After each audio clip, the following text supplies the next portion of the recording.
মিষ্টি মধুর পাখির আওয়াজে প্রভাতী শুভেচ্ছা জানিয়ে আজকের ব্লগটি শুরু করছি। সুপ্রভাত সকল দর্শক বন্ধুকে।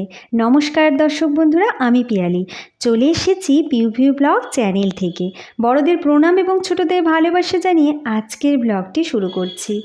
এখন আমি তোমাদের কিন্তু সোজা নিয়ে এসেছি বাইরে, একটু সকালের আকাশটা দেখাবো বলে। দেখো কেমন একটা গুরু গম্ভীর কালো হয়ে এসেছে না আকাশটা, দেখে মনে হচ্ছে ভীষণ রেগে আছে, এখনই বুঝি ঝরঝর করে কেঁদে দেবে। কিন্তু সেই অপেক্ষায় আজ কতদিন হয়ে গেল চাতক পাখির মতো বসে আছি, যদি একটু বৃষ্টি হতো। এত গরম না, সত্যিই বলছি আর সহ্য করতে পারছি না, সহ্যের বাইরে।